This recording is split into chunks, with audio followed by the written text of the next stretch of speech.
Riverview Golf Course, located on the beautiful Oconee River, is open to the public 7 days a week from 7 till 7, and you can play all day for just $25. Riverview Golf Course opened in the spring of 1977 and has been enjoyed by thousands since. Come on out to Riverview Golf Course today off Highway 19 at Riverview Drive, just 2 miles off I-16, exit 54. Riverview Golf Course in Dublin, making memories every day.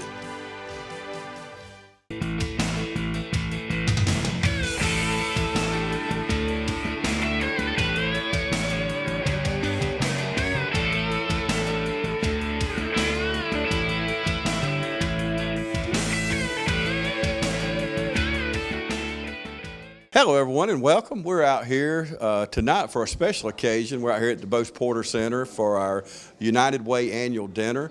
And I've roped our Lieutenant Colonel of the Junior ROTC over here, and we always see you everywhere. You're always on the go, the parades, all the functions I go to. You try to hide in the background. Absolutely. What's that about? Well, it's not about me, that's why. So, and they're better looking than I am, so I try to hide in the back because it's really, this program is not about me. Matter of fact, really, the instructors are just the facilitators of the program. The program is supposed to be run by the cadets. Everything is run by the cadets. So we're just facilitators, make sure that they're heading in the right direction. But we just kind of stay in the background.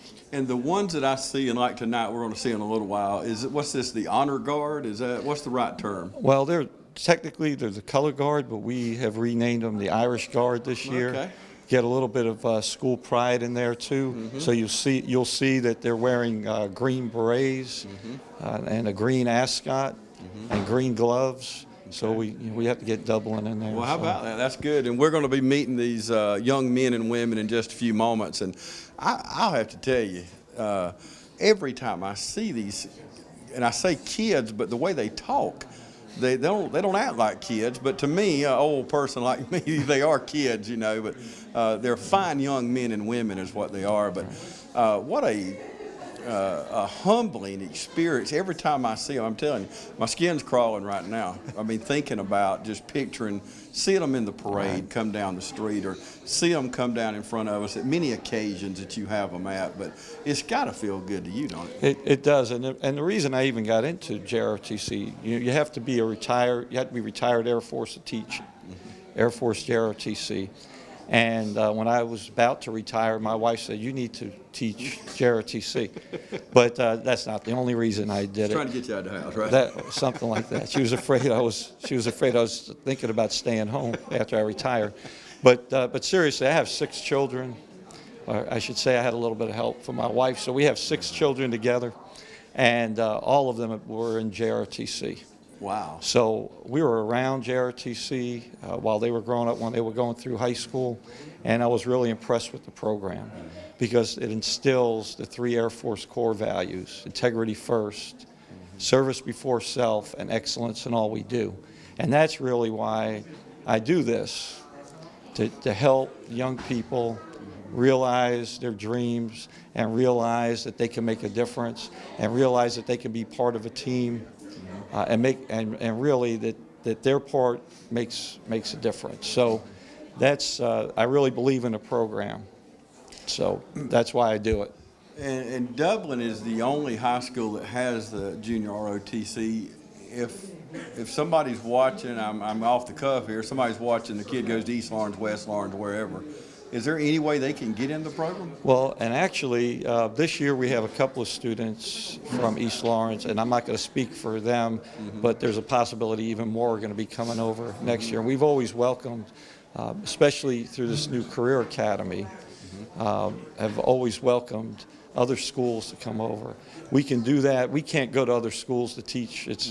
There's a Title X that prevents us from doing that, but we can accept other students to come come to Dublin for a period, one period a day. So it's not only is it possible, but it's happened, and it's probably going to continue to happen. That's wonderful news there. And how long were you in the military? Altogether about 27 years. Started out as an enlisted member in the Navy, got my degree, and wound up getting a commission in the Air Force. Spent a little time active duty, a lot of time active duty, went in the reserve, came back on active duty, and then retired. So about 27 years altogether. And I ask that for a reason. You gotta love it, because every time I see you, you're stepping high. You got a spring in your step, a smile on your face. You love working with these kids, don't you? Absolutely, absolutely. I don't know what else I would be doing if I wasn't doing this. And tell me, what's the biggest, when you see these kids graduate, and you got young men and women, but when they graduate, what's one of the biggest things that you see that they learn in junior ROTC? Well, a lot of them, and sometimes it happens well after graduation. You know, with Facebook and everything these days, I never accept Facebook friend requests from current students, but I'll get requests from former students. And I just had one very recently that sent me a message and said, "I never told you what you did for me and what it meant." And really, so like I said, sometimes it's after they graduate that they realize what JROTC did for them, whether it be just to prepare them for a little bit more for college, or whatever else comes at them in life. So, and actually, one time I actually was going to McDonald's. I don't go to McDonald's much, but when I go to McDonald's, this somebody that was a student of mine, 1 year only. I hate to say it, but I asked him to leave JROTC because we're a citizenship program, but. And he came up, he said, "I want to buy you lunch." I said, "Why would you buy me lunch? I can remember that I kind of got you out of JROTC. Not only that, but I think I wrote you up a couple of times." And he said, "You did, but I want to thank you for what you did, because you believe it or not, I had to think about it and evaluate myself based on what you taught me. And so now I'm on the right path." So, boy, that's a great story. And it's not just for people going to the military. Right. What better training to go into business? Right. It's wonderful. And that's what I tell, like I told you before, they actually run the program. So, for instance, we have a logistics officer that takes care of all the uniforms and everything else, all the inventory, has people working for him or her. And I tell them, I'm like, if you go for a job, even if it's fast food or whatever it is, what other 16-year-old is going to be able to say, "I have 5 people working for me, and I run logistics, and I take care of inventory and all that other stuff." So, great it's pretty good. Yeah, absolutely. Well, Lieutenant Colonel, thank you for what you do, and thank you for your service, brother. Thank you. Oh Lord, my God, when I in awesome wonder consider all the worlds thy hands have made, I see the stars, I hear the rolling thunder, thy power throughout the universe displayed. Then sings my soul, my Savior God, to thee. How great thou art, how great thou art. Then sings my soul, my Savior God, to thee. How great thou art, how great thou art.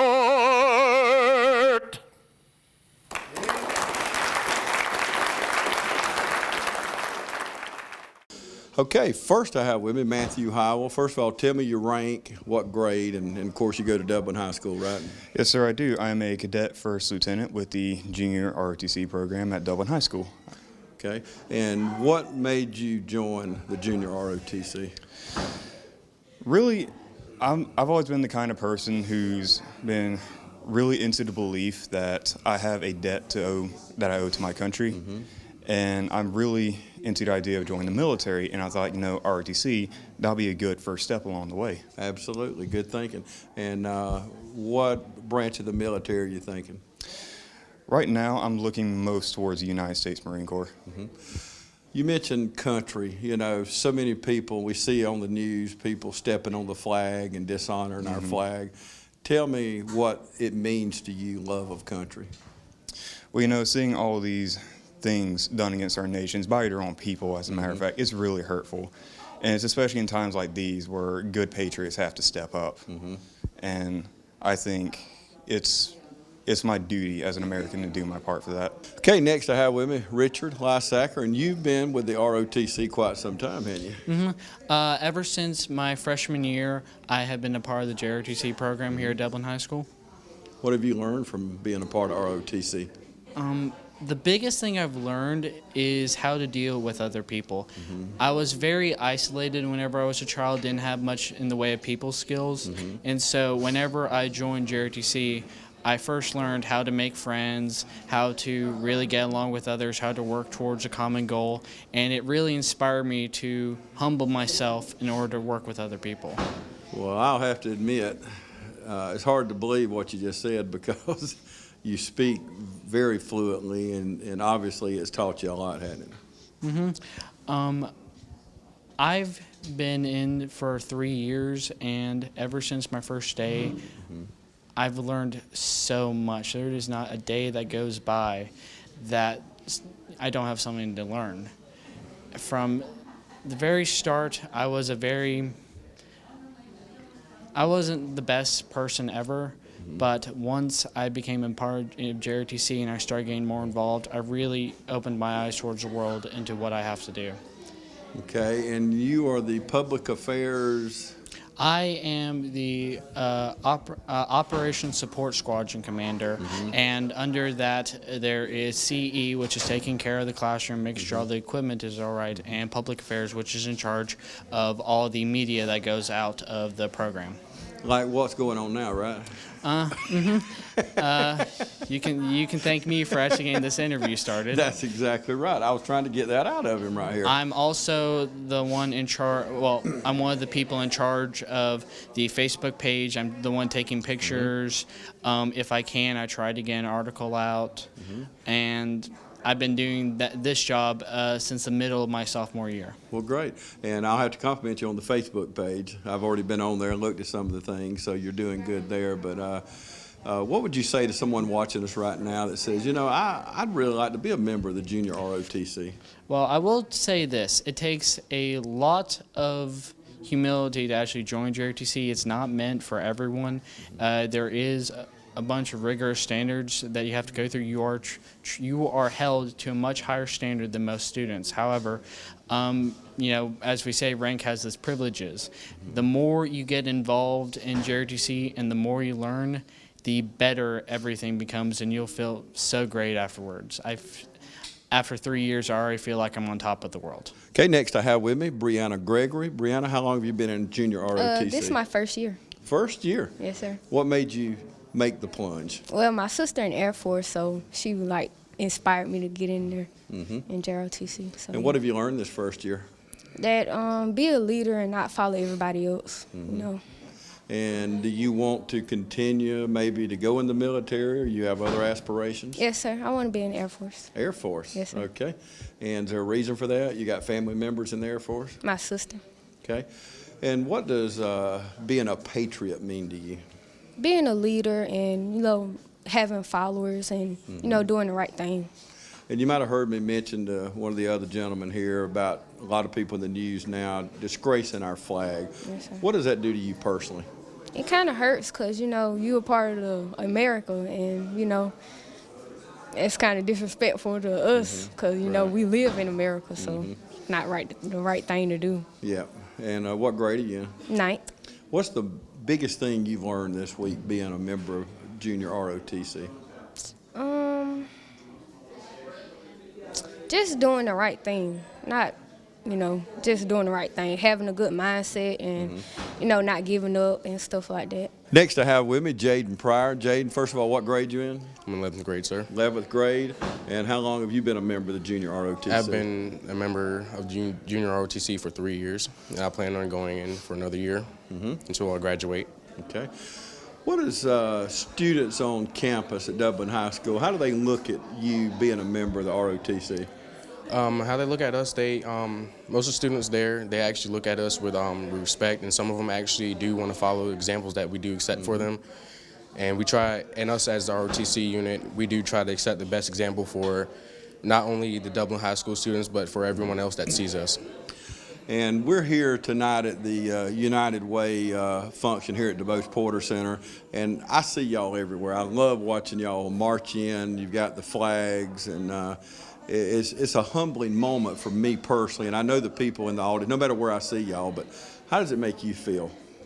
The way it makes me feel is that I have a heavy sense of pride because I'm actually doing something that means a lot to a lot of people around the world, and either carrying a rifle or a flag, it means a lot to me because it's something that I actually want to do, and like I said, it means a lot to a lot of people around the world. Yeah, and it should, absolutely. What does it mean to you to be an American and to be a part of an operation like this? To be an American, it makes me feel proud that I can be as lucky to be born in America, because I could have been born anywhere else where they don't have as many privileges and chances that I do. And to be in this program, I'm extremely lucky because not a lot of people actually have the chance to be in a program like this. And lastly, somebody watching us right now in high school, what would you say to them about being a part of the Junior ROTC? Being a part of the Junior ROTC, I would say that it actually helps you form a stronger sense of pride to be an American citizen, and also it helps you develop leadership skills that you can use later on in life that may help you out in getting a job or going to college, and have just a better sense of life and a good head on your shoulders. Next I have with me Charles O'Neill. Charles, now you're the last one. You have the privilege of hearing most of the questions, so I'm going to ask you all new questions now. Tell me, first of all, what you do in the ROTC. I am the Charlie Flight Commander, and that means I handle Charlie Flight. I teach them how to drill, and I make sure everybody's doing everything right, and I make sure everyone's doing everything okay, and I make sure everyone is doing okay. And how are they doing? I think they're doing pretty fine. And how many members do you have in the ROTC? I want to say at least 70. That's a good bit. And I see y'all in the parades. We're at the United Way function tonight, so I see y'all at a lot of different things we do. But tell me, like marching down the downtown Dublin in the parade, how does that feel to you? Makes me feel proud that I'm able to wear this uniform at these parades, and I'm able to, let these people see a good show every now and again. What have you learned being in the ROTC? I've learned mostly about pride, from myself to the military and to my country, and I learned that there's good honor in hard work. Absolutely. What is a patriot to you? A patriot is someone who loves and respects his country and loves all the people that are in it. What do you think, and I've asked a couple of the people this question, but people disgracing our flag and dishonoring our country, how does that make you feel? In all honesty, sir, I really don't like it. And personally, I would never want to see that ever happen. And it just sickens me, to be honest. And what do you want to do after high school? After I go to high school, I'm going to go to college, get an engineering degree, and then join the Army. Okay, and you got a particular school you want to go to? I'm still working on that. Okay. A lot of our viewers wanted to hear Georgia Tech there, so that's what I was fishing That's for. an option. That's a very good option right there. I'd like to introduce our guest speaker tonight, and I really struggled to come up with something to tell you that you didn't already know about our guest speaker. I didn't come up with anything. I will tell you, I came to Dublin the first time in October of '74, and all of you that are thinking, oh my gosh, I wasn't even born then, you can think it, just don't say it, okay? But I don't think there's anywhere close to an individual that's done as much for our citizens and our community as DuBose Porter. And we're very blessed to have him here with us tonight. And we'll turn the podium over to you. Thank you, John. Thank you. Thank you, John and June. I know there's kind of a team effort on this. Thank you. And Ted, thank you for what you've done with your leadership. Let's give them a hand for taking this project on. Thank you. And Mr. Eastbridge, we got to thank you again. What a wonderful thing to share with us your talent on oxygen. He did that. Thank you. You know, I've had several blessings from the VA, Frank, lately. If y'all read my column about my dad, you'll know what I'm talking about. But thank you, Frank. Thank you for the great job you do at the VA for our veterans. I always feel so confident and good about what happens there. Thank you. Tonight, I thought about an old story about where you need to talk about things. And I thought of an old joke that I thought would fit today. It's about the young man who was in the Army, and his dad had passed away, and he looked after his mom, and he'd been called to duty in Afghanistan. And he was worried about leaving his mom alone. So he thought, well, what can I have that would give her some company while I'm gone? So he went down to the pet store, and he told the pet owner, I want something real unique to leave with my mom while I'm gone to Afghanistan. He said, oh, we have these wonderful puppies over here that will be just great companions. He said, no. I want something really special for Mom. She said, oh, we have these wonderful kittens over here. Come see how cute. She loved having these kittens. He said, no. She's got cats. I want something really special for Mom. He said, well, back in the back here, we have a parrot. And this parrot can speak 17 different languages. And that'd be a great companion for you, Mom. He said, but it's a little pricey. He said, well, it's kind of coming up on Mother's Day, so I'll do something a little extra, and I'll get Mama this special parrot. So he bought the parrot, took it to his mom's house, got it all set up, got called to duty in Afghanistan. It was about 2 weeks before he could call his mom to see how she was doing. And he called her and said, well, Mom, how you doing? She says, I'm doing fine, son. She said, well, how's the parrot? She said, well, it was delicious. He said, what? You ate the parrot? She said, well, I thought that's why you brought it by. It was absolutely delicious. He said, Mom, he could speak 17 different languages. That was a very special bird. And his mom got quiet and said, well, why didn't he say something? Well, tonight about the work you do, we're going to say something about it tonight, okay? Listen, thank you for the work you do in this community.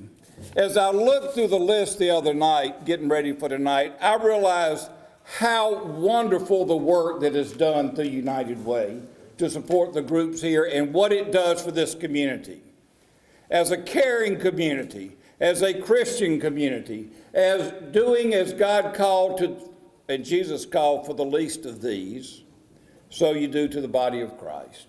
And those of us who are in that body of Christ realize that through the work you do, it builds something very special for our community, to those who are either most vulnerable or need something the most at a time in their life. And I want to talk about that just a little bit. So I'm going to say something about each one of you. You know, I started looking at the Habitat for Humanity in Dodge County and here. What is that American dream? To own your own home.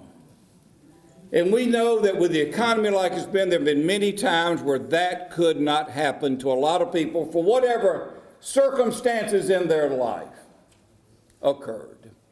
But because of Habitat for Humanity, you give people a chance to put a little sweat equity, for the community to come together, and give the opportunity to own your own home. You know, that does something inside for people. And when I realize in each of these things, it builds something not just for the community on the exterior, not just a nice home to have, but something inside that is special for that family, to have a roof that belongs to them, that they will take care of because it belongs to them. That is a wonderful mission, and thank you for what you've done to continue. We're on what, house 37 and 8, 35 and 6. What are we? 35. 35. I knew it was the 30s from what Peyton Towns wrote about in the Courier Herald. So thank you for what you do. And then I saw the lighthouse. And anybody who's been by there know the blessings that has, along with Easter seals. This is probably the best example of us as a caring community. Because there was a time when the places like that weren't available, or places to live provided through Easter seals, where people were basically locked up at home. That's not how we should take care of people who are most vulnerable, or having a disease that is coming on that is troubling for their family. But you have talked to everyone just like I have, who've had family members who've been a part of that, and the blessings that it has given them as a place to go and share and be with other people and get out of the house. It does something again inside the spirit of those folks. Thank you so much for what you do. Meals on Wheels. You know, a lot of people said, well, with all the programs today, why do we have that program? I've ridden with the Meals on Wheels, and if you hadn't and need a blessing one day, go with them. And you realize that we need to expand that, because there really are people who cannot make it to the store, who would not have a nutritious meal without this community caring enough to make sure it got there. Thank you for what you do. Now, Healthy Start. Margaret, I'm going to talk about you. You know, when Margaret talked to me, it's been, I don't know how many years ago now, almost 20, just about. They had an opportunity to look at low birth weight babies and infant mortality. And this and the next few that I want to talk about, I couldn't believe this was in our community. Infant mortality is something you hear about in the middle of some third world country in Africa or South America or somewhere else. And she showed me the numbers. And I thought, oh, that can't be Lawrence County. We got all the hospitals and the doctors here. That must be the region. It must be another county that I used to cite that everybody get upset when I did. But it was Lawrence County. And because of the work that they have done, we probably have made some of the greatest strides in reducing the infant mortality rate and the low birth weight of any area, not just in this country, but in the world. Thank you for the work that you do, because it is a mission and it is done with the right heart. And think of the families that would have faced such tragedy of losing a child and having the child not brought into this world with the health that it should have, but because of this wonderful program that United Way helps support and that you work on and help raise the funds for, because as things get cut and we have to do more from this community, this is the result of what gets done and the remarkable people who take this on every day. Thank you for what you do. In TLC, let's thank them. I mean, that's been remarkable. With TLC CASA, you know, if you've ever experienced anything in juvenile court, once again, you can't believe the challenges families have right here in our backyard.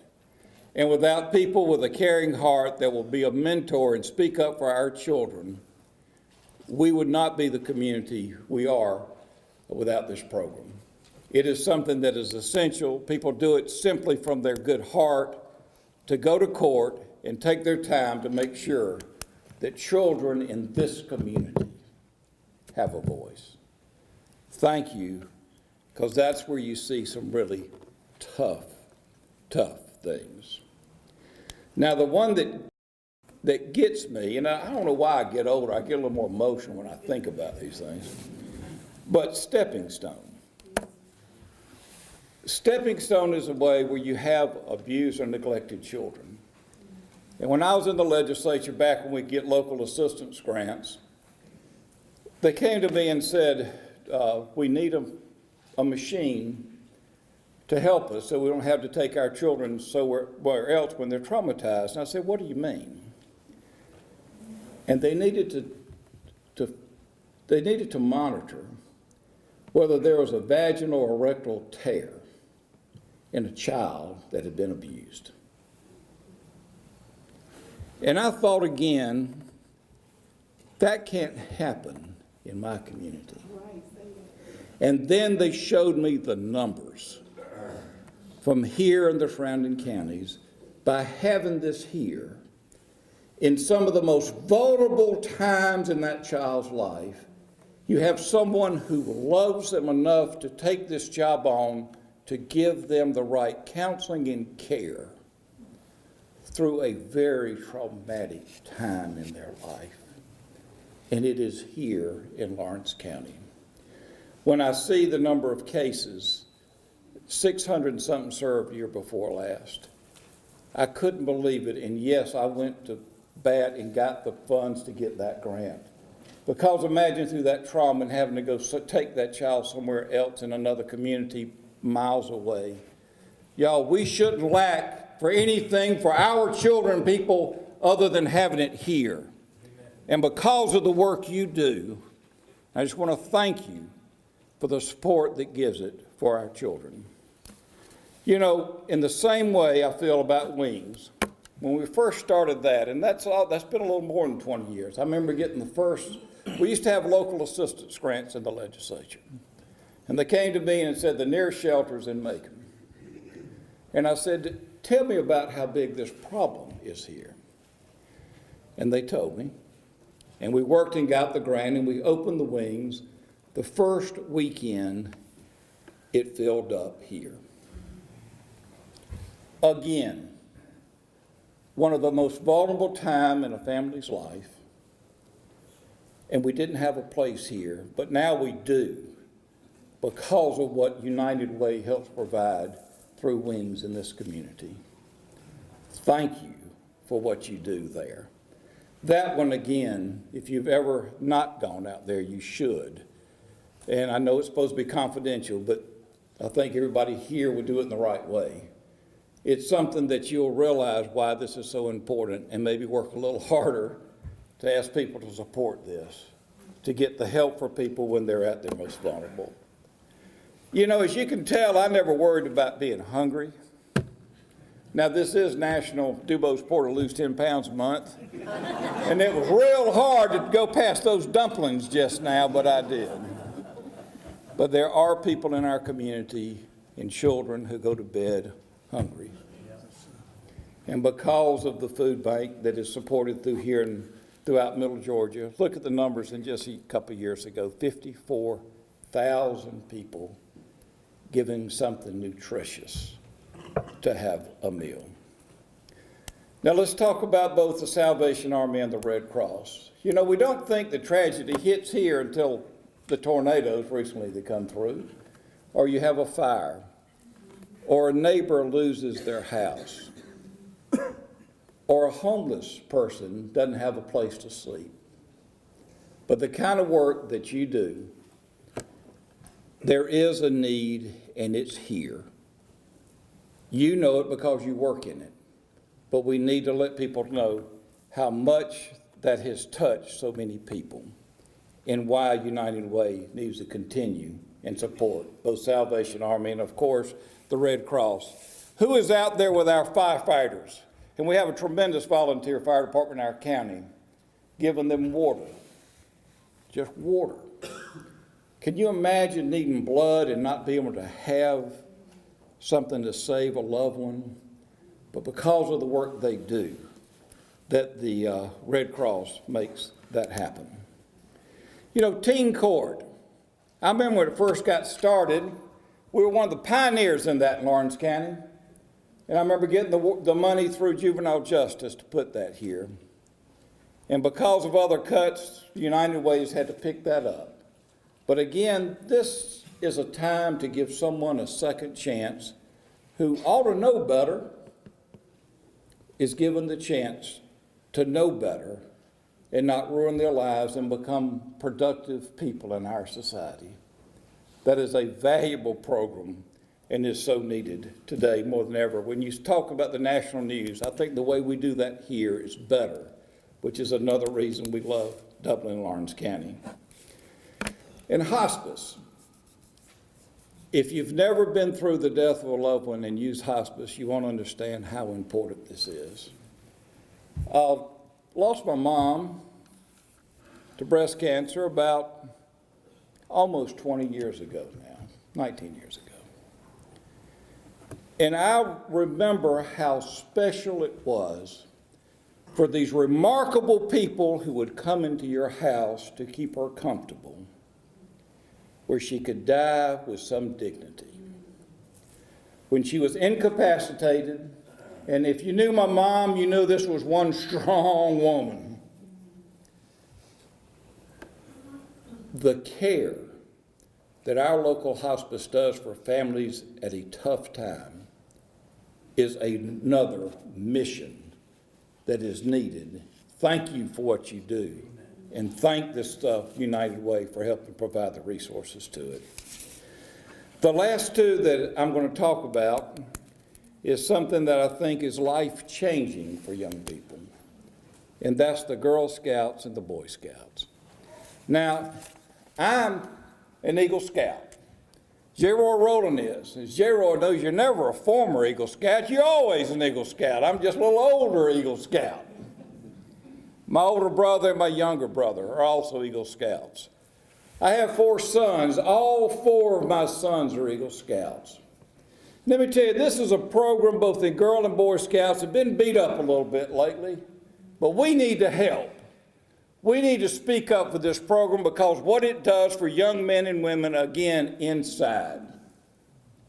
It's a wonderful program. All 4 of my boys are Eagle Scouts, and let me tell you, when they left to go off to college, I knew whether they did right or not, I knew they knew better. 2 of them live in New York City. When the storm came through, you know, if they can survive out here camping in Rockledge, Georgia, I wasn't worried about them in Manhattan. Because I knew those boys were going to survive just fine. You know how tied young people are to the television and video games. And mine were too. But this is a time when they get outside in nature and understand why it's special and why we need to take care of it. You know, I introduced a bill called the River Corridor Protection Act. And one guy said, well, DuBose, you're just a crazy old environmentalist. I said, no, I'm not. I'm just an old Eagle Scout who still believes that the campsite where you live, you need to either keep it as good as it is or better. That's all it's about. Those are lessons in life that you learned. And the Scout laws, the Girl Scout and Boy Scout, I want to wrap up with because I think we need to remember this is what's being taught to our young people, and we need to support it and make it stronger. The Girl Scout law, of course, I didn't learn this when I was young, and I didn't have any girls. But this is how it goes. I will do my best to be honest and fair, friendly and helpful, considerate and caring, courageous and strong, and responsible for what I say and do, and to respect myself and others, respect authority, use resources wisely, make the world a better place, and be a sister to every Scout. You know, that's not a bad words to live by. And of course, I've known the Boy Scout law since I was 11. And I learned really, this is something that Buck Porter, my dad, said. His daddy died when he was 11. He joined Scouts about that same time. He said, I learned what being a man was through Boy Scouts.